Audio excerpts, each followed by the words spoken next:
هات لي حد في بلدك بيعمل رغيف كبده زي ده وانا اديك اللي انت عايزه. هم تيكا تيكا هم تيكا تيكا هم تيكا تيكا هم تيكا تيكا هم تيكا تيكا هم تيكا تيكا هم. مفيش حد في ميدان الجامع او في مصر الجديده ما يعرفش سندوتشات فول. انا فاتح هنا من سنه 2002.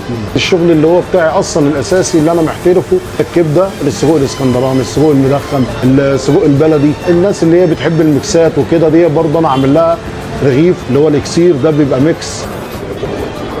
رغيف كبده زي ما الكتاب ما بيقول، والله ما هتلاقوه في حته. العيش حلو قوي، الكبده متحبشه تحبيشه عالميه. اللي ما يقلش حلاوه برضو عن الكبده خالص هنا عند حوده السجق المفروم والمدخن. يعني هو حوده معروف 3 حاجات: كبده، سجق مفروم، مدخن. السجق خطير، يعني انا بنسى ان انا بصور وبسرح، فاهم؟ انا كنت هخلص سندوتش اصلا. بص لما تلاقيني بتكلم بحماس كده اعرف ان المكان اللي احنا فيه ده خطر، والراجل ده خطر. جيت تاني فتحت في ميدان الجامع، وحابب ان انا اعرف كل الناس ان انا فاتح هنا.